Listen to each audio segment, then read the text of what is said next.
Of destiny, James Allen. तकदीर यानी destiny के बारे में हम सभी ने बचपन से ही काफी बातें सुनी है। हमारे फोरहेड पर या हाथों में जो लकीरें हैं वही हमारी तकदीर डिसाइड करती है, ऐसा कहा जाता है। और कई ज्योतिषों को हमने देखा है कि वो हमारे फेस या हाथों को देखकर हमें बताते हैं कि हमारे साथ आगे क्या होने वाला है। क्या आप भी इस पर बिलीव करते हैं?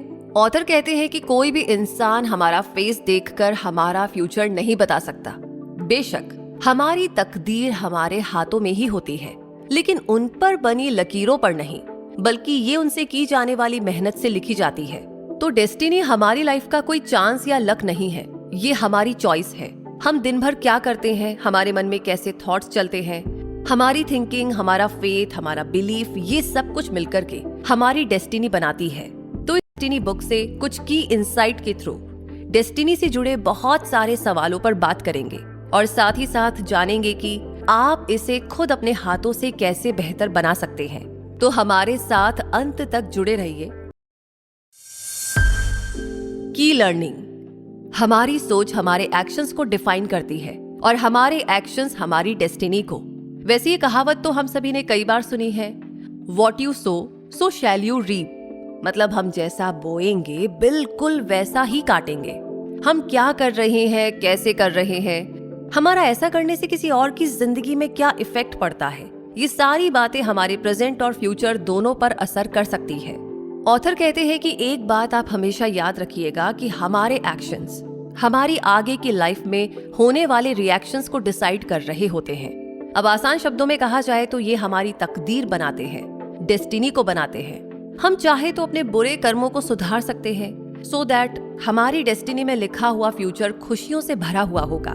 ऐसा करना हमारे हाथों में ही होता है। हालांकि बहुत से लोग ये शिकायत करते हुए मिल जाते हैं कि जो अच्छे लोग होते हैं उनके साथ हमेशा कुछ ना कुछ अनहोनी होती ही रहती है, वहीं जो सेल्फिश या बुरे लोग होते हैं उनके साथ हमेशा अच्छा ही होता है। लेकिन ये लॉजिक बिल्कुल ही गलत है, क्योंकि इंसानों का नेचर हमेशा बदलता रहता है। अच्छाई और बुराई इंसान के दो नेचर है जो हम हमारी मर्जी से चूज करते हैं, वो कभी भी एक जैसे नहीं रहते। आज हम जिसे बुरा कह रहे हैं, हो सकता है वही इंसान उसकी पिछली जिंदगी में एक बहुत ही सिंपल सा आदमी हो जिसके दिल में कोई पाप न हो। आज उसके साथ जो भी अच्छा हो रहा है वो उसके उन्हीं अच्छे कर्मों का फल हो। वो उसका पास्ट था जिसका फल वो अपने प्रेजेंट में देख रहा है, और अगर वो उसके प्रेजेंट में गलत काम करेगा तो इसका अंजाम वो अपने फ्यूचर में जरूर देखेगा। तो एक नॉर्मल सा लॉ है जो हमें सिखाता है कि आप जो भी आज करेंगे वही आपका कल बनाएंगे। वैसे भगवान ने हमें इंसान बनाया, लेकिन उन्होंने हमारी तकदीर नहीं लिखी। उन्होंने इसका फैसला हमारे हाथों पर छोड़ा है। जब जिम्मेदारी बड़ी है तो हमें इसको सच्चे मन के साथ पूरी ईमानदारी से निभाना चाहिए। अब अगर आप ऐसा सोच रहे हैं कि इंसान अपने कर्मों के लिए रिस्पॉन्सिबल नहीं है तो ये बिल्कुल गलत है। इंसान की किस्मत उसके कैरेक्टर पर डिपेंड करती है। हमारा वे ऑफ थिंकिंग और हमारा बिहेवियर ये जन्म से हमारे साथ नहीं होते। की लर्निंग। सेल्फ कंट्रोल एक ऐसी चीज है जो कि हमें आसानी से नहीं मिल सकती। इसको हासिल करने के लिए अपनी पूरी समझदारी का इस्तेमाल कैसे करते हैं ये हमें आना चाहिए। आज हम जिस टाइम में जी रहे हैं वो एक डेवलप्ड एरा है। हर चीज में प्रोग्रेस नजर आने लगी है। जैसे पहले खाना चूल्हे पर बनाया जाता था, आज उसके लिए गैस स्टोव आ चुका है जिसने हमारे कामों को बहुत ही आसान कर दिया है। जहां पहले हमें एक शहर से दूसरे शहर जाने में काफी टाइम लगता था, वहीं आज ट्रैवलिंग बहुत इजी हो गई है। तो ये सब सुविधाएं हम इंसानों ने ही अपनी जरूरतों के अकॉर्डिंग तैयार की है। हम इसे साइंटिफिक एज भी कह सकते हैं, जहां साइंटिस्ट बहुत आगे निकल चुके हैं और अपनी नॉलेज से हमें काफी बेनिफिट्स दे रहे हैं। ऑथर कहते हैं कि किस तरीके से एक साइंटिस्ट किसी भी नई चीज को इन्वेंट करने के लिए जिस प्रोसेस से गुजरता है वो है ऑब्जर्वेशन, एक्सपेरिमेंट, क्लासिफिकेशन, डिडक्शन और फिर फाइनली नॉलेज। अगर इन केस उन्होंने इन स्टेप्स में से एक स्टेप भी मिस कर दिया तो वो सक्सेसफुल प्रोडक्ट पर नहीं आ पाएंगे। एक नॉर्मल इंसान की लाइफ की प्रोसेस भी सेम है। इंसान को अपने माइंड पर और अपने थॉट्स पर पूरी तरह से कंट्रोल रखना चाहिए। तो जब तक आप अपनी इच्छाओं, फीलिंग्स और इमोशंस पर अपना प्रॉपर कंट्रोल नहीं बना पाएंगे तब तक आप अपने एक्शंस को कैसे कंट्रोल कर सकते हैं? इसे कहते हैं सेल्फ कंट्रोल। ऑथर ने सेल्फ कंट्रोल के लिए कुछ इजी स्टेप्स बताए हैं। सबसे पहला स्टेप है अपने आप से सवाल करना क्या मैं जो भी सोच रही हूँ या सोच रहा हूँ वो सही है? दुनिया के सारे लालच, सारी सेल्फिशनेस को हमें साइड में रख देना है। अपने माइंड में चलने वाले सारे थॉट्स को हमें ऑब्जर्व करना है और ऐसा करने से हम अपने आप पर सेल्फ कंट्रोल लाने की नींव रख लेंगे। दूसरे स्टेप में हमें अपने मन में झांक कर उन थॉट्स को समझना है और उन्हें पूरी ईमानदारी के साथ सही और गलत के 2 कॉलम्स में डिफरेंशिएट कर देना है। तीसरा स्टेप आता है अपने मन की शक्ति से खुलकर बात करना। इसमें हमें अपने माइंड में अपने एक्शंस को लेकर डिस्कशन करना है। जो भी सिचुएशन हो उसके सही और गलत दोनों नजरिए हमारे माइंड में ऑलरेडी है। अब बस हमें ये डिसीजन लेना है कि हम जो भी करेंगे वो किसी भी तरह से गलत तो नहीं है और कहीं हम खुद अपने साथ तो कुछ अनफेयर नहीं कर रहे हैं। चौथे स्टेप में हमें अपने डिसीजन को पूरे कॉन्फिडेंस के साथ एक्शन में लाना है। इस डिसीजन में किसी भी तरह की कोई पार्शियलिटी, कोई लालच, कोई बुराई नहीं होनी चाहिए, न अपने आप के लिए ना ही किसी और के लिए। इन सारे स्टेप्स को फॉलो करने के बाद आप एक नतीजे पर पहुंच जाएंगे और ये ऐसा रिजल्ट होगा जो हमने पूरी सिंसियरिटी से और सोच समझकर अपनी थिंकिंग पर पूरे कंट्रोल के साथ लिया है और इसी तरह हम अपने एक्शंस पर कंप्लीट सेल्फ कंट्रोल हासिल कर लेंगे। की लर्निंग। विल पावर इंसान की वो शक्ति है जो उसे हर प्रॉब्लम से आसानी से बचा सकती है। ये कोई नॉर्मल पावर नहीं है। हम सभी ने कपड़े के टुकड़े तो देखे ही होंगे। क्या आपने कभी उसे गौर से एग्जामिन किया है? अगर नहीं किया तो अभी अपने आसपास किसी भी कपड़े को उठाइए और देखिए आपने क्या नोटिस किया कि ये कितने छोटे छोटे धागों से मिलकर बना है, जो एक दूसरे से इंटरकनेक्टेड तो है लेकिन एक दूसरे पर निर्भर नहीं है।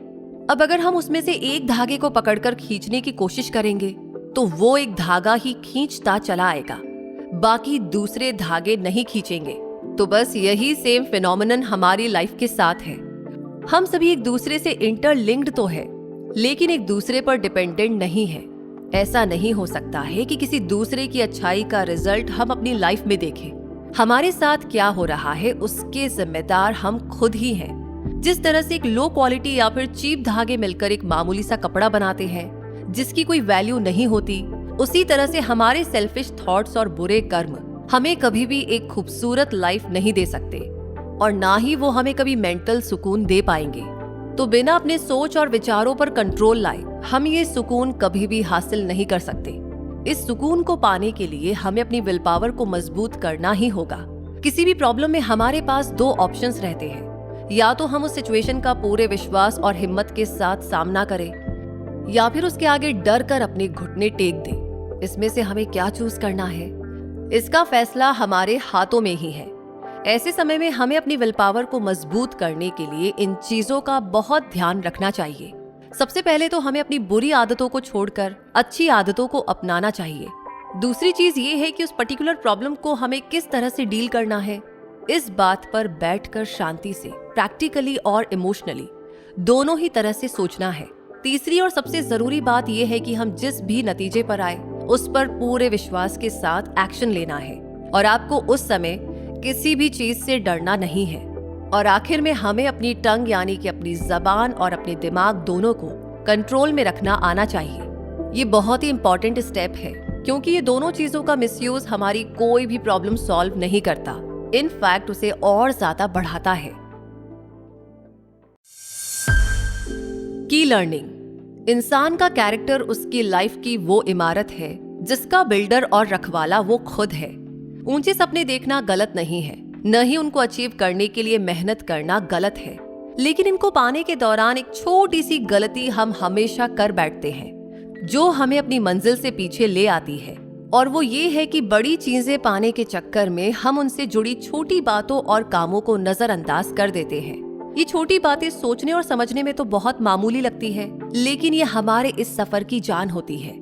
एक समय पर अगर हम अपना कंप्लीट ध्यान सिर्फ एक चीज पर लगाएं और ज्यादा लालच न करें तो शायद ऐसी गलती करने से हम बच सकते हैं। इस तरह हम परफेक्शन के साथ अपने गोल की ओर आगे बढ़ते जाते हैं, अपने गुड को बेटर बना लेते हैं और बेटर को बेस्ट। तो किसी भी चीज को हासिल करने के लिए हमें धीरे धीरे उस तक पहुंचना चाहिए, तभी हम उस काम में अच्छे रिजल्ट हासिल कर पाएंगे। आज हम अपने चारों ओर देखें तो हमें क्या नजर आएगा? हर एक चीज सिस्टमैटिकली बनी हुई है। इंसान, जानवर, पेड़ पौधे सेल से बने हैं। मकान दुकान ईंटों से बने हैं। छोटी छोटी चीज एटम्स मॉलिक्यूल से बनी है। ओवरऑल देखा जाए तो हर एक चीज प्रॉपरली और सिस्टमैटिकली हर छोटी और बड़ी चीजों को ध्यान में रखकर बनाई गई है, तभी तो हमें एक सक्सेसफुल प्रोडक्ट मिला है। ये सिमिलर मैकेनिज्म हमारे कैरेक्टर के साथ भी मिलता है। बस डिफरेंस इतना है कि कैरेक्टर बनाने के लिए हमें थॉट्स, विल पावर और डिसिप्लिन, इन तीनों चीजों की सबसे ज्यादा जरूरत होती है। हम अपने कैरेक्टर की बिल्डिंग बनाने में किस क्वालिटी का मटेरियल यूज कर रहे हैं, ये हमारे ऊपर डिपेंड करता है। अगर हम इसमें positive thoughts, positive will power और एक स्ट्रिक्ट डिसिप्लिन जैसे आइटम्स को यूज करेंगे तो हम एक कॉन्फिडेंट कैरेक्टर बना सकते हैं। जस्टिस, समझदारी, काइंडनेस और ईमानदारी, ये हमारे कैरेक्टर के वो 4 मजबूत पिलर्स हैं जो हमें एक सक्सेसफुल इंसान बनाते हैं। हमारा कैरेक्टर कैसा है, ये बात हमारे थॉट्स को बहुत इफेक्ट करती है। की लर्निंग, कंसंट्रेशन अपने किसी भी काम को पूरा करने की एक ऐसी इजी ट्रिक है जो हमारे हर काम को संवार सकती है। कंसंट्रेशन का मतलब किसी भी काम में अपने पूरे मन के साथ ध्यान लगाना। किसी एक टॉपिक में सिर्फ अपना दिमाग लगाना काफी नहीं होता। जब तक हम उस एक चीज में पूरे दिल और दिमाग से, कंप्लीट डिटर्मिनेशन और हार्डवर्क के साथ काम नहीं करेंगे तो हम अपने गोल को पूरी तरह से अचीव नहीं कर पाएंगे। आज टेक्नोलॉजी का जमाना है, सभी के पास अपने अपने मोबाइल फोन्स होते ही हैं। आपने कभी ना कभी ऐसे व्हाट्सएप मैसेजेस फॉरवर्ड किए होंगे या देखे होंगे कि जो हमारी कंसंट्रेशन पावर को बढ़ाने का दावा करते हैं। जैसे कि एक व्हाइट इमेज होगी, उसमें एक ब्लैक पॉइंट होगा, उसके नीचे लिखा होगा कि इस ब्लैक पॉइंट को 2 मिनट देखिए और अपना कंसंट्रेशन बढ़ाइए। या फिर एक मिस्टिकल सिंबल, कोई पेंटिंग या पिक्चर को कुछ समय तक देखिए, वगैरह वगैरह। तो ऑथर कहते हैं कि ऐसी कोई भी ट्रिक्स काम की नहीं होती। अब ये तो वही बात हो गई कि अपने शरीर को सिर्फ खाना खाने की एक्टिंग करके न्यूट्रिशन देना, जो कि कभी भी पॉसिबल है ही नहीं। तो ऐसी ट्रिक्स हमें कंसंट्रेशन तो कम, टेंशन ज्यादा देती है। आप गौर कीजिएगा कि ऐसी कोई भी इमेज देखने के बाद हमारा दिमाग 2 मिनट के लिए घूमने लगता है। तो कंसंट्रेशन एक ऐसी पावर है जो खुद में ही हमारी सारी प्रॉब्लम्स का एक बहुत बड़ा सॉल्यूशन है। ये बात बिल्कुल सच है कि एक कंसंट्रेटेड माइंड ही हमें सक्सेस दिला सकता है। कंफ्यूजन, डिस्ट्रैक्शन, रेस्टलेसनेस, ये सारी चीजें हमें सिर्फ अपने गोल से भटकाती है। कंसंट्रेशन हासिल करने का सबसे आसान तरीका है प्रैक्टिस। अपने एम को हमें अपने माइंड में क्लियर रखना है। अपनी मंजिल तक पहुंचने के लिए हमें बस अपने सफर को शुरू करना है, और जब तक हम उस एक चीज में मास्टरी हासिल नहीं कर लेते, हमें उसे छोड़ना नहीं है। उसे पूरी इंटेलिजेंस और एनर्जी के साथ पूरा करते चले जाना है। ऑथर ने हमें कंसंट्रेशन के साथ अपने काम को अचीव करने की 4 स्टेजेस भी बताई हैं। सबसे पहली स्टेज है अटेंशन। इस स्टेज में जब हम किसी एक काम को करने के बारे में सोचते हैं, तब हम उस चीज के पीछे पूरी जी जान से पीछे पड़ जाते हैं। एग्जाम्पल के तौर पर, आपको एक इवेंट में स्पीच देने के लिए बोला गया है, तो जब आपको इस बात का पता चला तो आपका माइंड पूरा टाइम सिर्फ अपनी स्पीच पर ही कंसंट्रेट करेगा। ये स्टेज हमें अपनी काबिलियतों की तरफ आगे बढ़ावा देती है। दूसरी स्टेज है चिंता की। हमारा पूरा ध्यान उस स्पीच पर है और अब हम 24 घंटे सिर्फ और सिर्फ उसी की चिंता में लगे हैं। मुझे अपनी स्पीच में क्या बोलना है, कैसे बोलना है, क्या पहनना है। इस स्पीच को लिखने में हम पूरी मेहनत लगा देंगे और एक बढ़िया सी स्पीच तैयार भी कर लेंगे। तो ये स्टेज हमारी स्किल्स और टैलेंट को बढ़ाती है। तीसरी स्टेज है सुकून की। इससे पहली स्टेज में हम काफी चिंता में थे कि किस तरह से मुझे अपनी स्पीच को प्रेजेंट करना है, लेकिन वो चिंता हमें एक रिजल्ट पर ऑलरेडी ले आई है। तो अब हर तरह के डिस्ट्रैक्शन से मुक्त होकर अपनी परफॉर्मेंस पर ध्यान देंगे। इस स्टेज में हम अपने आप में ही एक जीनियस बन चुके होते हैं। चौथी और आखिरी स्टेज आती है एक्शन की। आप देखिए कि कितनी इजीली हमने अपने कंप्लीट कंसंट्रेशन के साथ अपने गोल को हासिल कर लिया है और कितनी परफेक्टली अपनी स्पीच को प्रेजेंट भी किया। इस स्टेज में हम अपने काम में मास्टरी अचीव कर चुके हैं। तो जिस इंसान ने अपनी जिंदगी में कंसंट्रेशन की इन 4 स्टेजेस को अचीव कर लिया है, तो आप समझ जाइए कि अब वो अपनी नाव को कभी भी डूबने नहीं देगा। अपने प्रेजेंट माइंड और पावर से उसे किनारे तक जरूर पहुंचा ही देगा। की लर्निंग, मेडिटेशन एक स्पिरिचुअल कंसंट्रेशन होता है जो हमारे दिल और दिमाग को एक स्पिरिचुअल एंगल दिखाता है। कंसंट्रेशन तो हमने समझ लिया, लेकिन मेडिटेशन क्या होता है? मेडिटेशन हमारे दिमाग की वो प्रोसेस है जिसमें हम कंसंट्रेशन के साथ हमारी डिजायर्स को भी मिलाते हैं। ये हमें एक प्योर लाइफ देती है जहाँ कंसंट्रेशन हमें हमारी जिंदगी की हर खुशी दे सकता है, वहीं मेडिटेशन हमें खुशी के साथ साथ सुकून भी देता है। बस इतना ही फर्क होता है कंसंट्रेशन और मेडिटेशन में। इससे पहले के एपिसोड में हमने आपको कंसंट्रेशन की 4 स्टेजेस बताई थी, वहीं मेडिटेशन भी कुछ लेवल्स में होता है, जैसे कि अटेंशन। इस प्रोसेस में हमारा ध्यान किसी एक काम को करने में नहीं होता, बल्कि अपनी लाइफ, अपने सेल्फ और अपने मन में बसी बुराई को कैसे मिटाना है, इन बातों पर होता है। ये एक सेल्फ प्यूरिफिकेशन प्रोसेस है। इसमें अगर हमें किसी बात की चिंता रहती है तो वो सिर्फ अपने अंदर बसी हुई नेगेटिविटी की, जिसे हम उस स्पिरिचुअल पावर की मदद से मिटा ही लेते हैं और हमें सुकून हासिल हो ही जाता है। इसके बाद हमारे जो एक्शंस होते हैं वो बिल्कुल उस गुनगुनाती और बड़ी ही प्यारी सी झील के पानी की तरह साफ और स्वच्छ रहते हैं, जो सिर्फ उसके रास्ते में पूरी प्योरिटी के साथ खुशियां ही बांटती जाती है। इसी प्योरिटी की वजह से शायद मेडिटेशन कंसंट्रेशन से थोड़ा कठिन होता है, लेकिन अगर हमने इसे अपनी आदत बना लिया तो ये हमारी उन बुरी आदतों को जड़ से खत्म कर देती है, जो हमारी तकदीर में लिखी अच्छाइयों को हमारे सामने नहीं आने देती। ये हमारे दिमाग को हमारे दिल से कनेक्ट करती है, जिसकी वजह से हमें अपने हर थॉट और एक्शन पर पूरा विश्वास आ जाता है। ये हमारी फिजिकल और मेंटल दोनों एनर्जीज को बढ़ाती है, हमें अपने मन में बसे डर को हारना सिखाती है और अपने हर एक्शन पर सेल्फ कंट्रोल दिलाती है। ऑथर ने हमें मेडिटेशन के कुछ रूल्स भी बताए हैं। आप फौरन खाना खाने के बाद, चलते समय और ऐसी जगह जहां बहुत ज्यादा शोर हो, वहां पर मेडिटेशन ना करें। मेडिटेशन एक सुकून का प्रोसेस है, तो आपको इसके लिए एक शांत जगह चाहिए, जहां लोगों की ही शांति ना हो बल्कि मन की भी शांति हो। अक्सर डॉक्टर्स हमें खुली हवा या फिर नेचर में बैठकर मेडिटेट करने के लिए बोलते हैं, तो वो इसलिए ताकि वहां पर हम अपना ध्यान पूरी तरह से सिर्फ अपने आप पर लगा सके।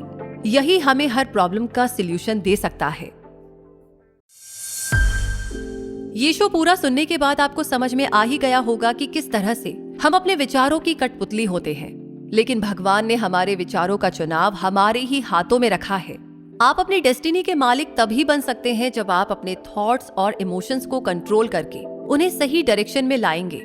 तो इस सेल्फ कंट्रोल, विल पावर और कैरेक्टर बिल्डिंग प्रोसेस को अच्छे से जाना और अपने थॉट्स को क्यों प्योर करना जरूरी है, ये भी समझा। इसके बाद आप अपने एक्शंस को मॉनिटर कर सकते हैं, क्योंकि आप आज जो भी करेंगे उसका रिजल्ट आपको आगे जरूर मिलेगा। उम्मीद है आपको ये बाइट पसंद आई होगी।